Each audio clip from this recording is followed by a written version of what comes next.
శివరాత్రికి సంబంధించి నాతో పాటు మీలో చాలా మందికి చాలా సందేహాలు ఉంటాయి మైండ్ లో. ఏమంటే అసలు దేవుడు ఉన్నాడా లేడా అని అడుగుతుంటారు కొంత.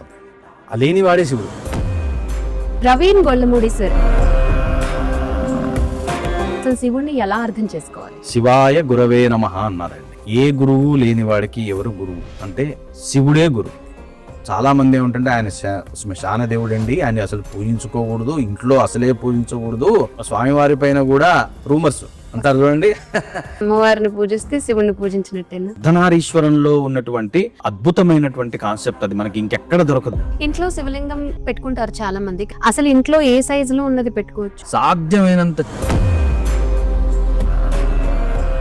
చాలా మందికి ఉపవాసానికి సంబంధించి చాలా సందేహాలు ఉంటాయి. గతమంతా తలుచుకుంటూ జరగబోయేటటువంటి వాటిని లేనిపోనివన్నీ ఊహించుకొని మాట్లాడుకుంటూ ఈ రకమైన కబుర్లు చెప్పుకుంటూ చేసేటటువంటి ఈ దీక్షలు ఏవైతే ఉన్నాయో, ఉపవాస దీక్షలు, ఇవి ఏవి కూడా ఫలించట్లే. అందుకే మన జీవితంలో ఎన్నో శివరాత్రులు వస్తూ పోతుంటే మన జీవితాలు అట్టగే ఉంటాయి.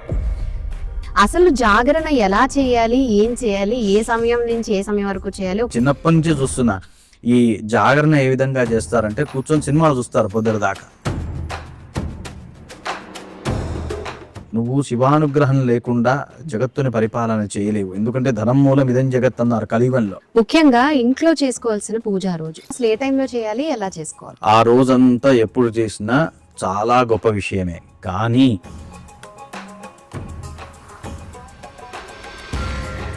సర్వే జనా సుఖినో భవంతు అంటారు చూడండి, అది చేసేటటువంటి వాడు శివుడే. ఆది తేజమగు ఐక్యలింగం పురాణ ప్రథమగు పవిత్రలింగం శివ.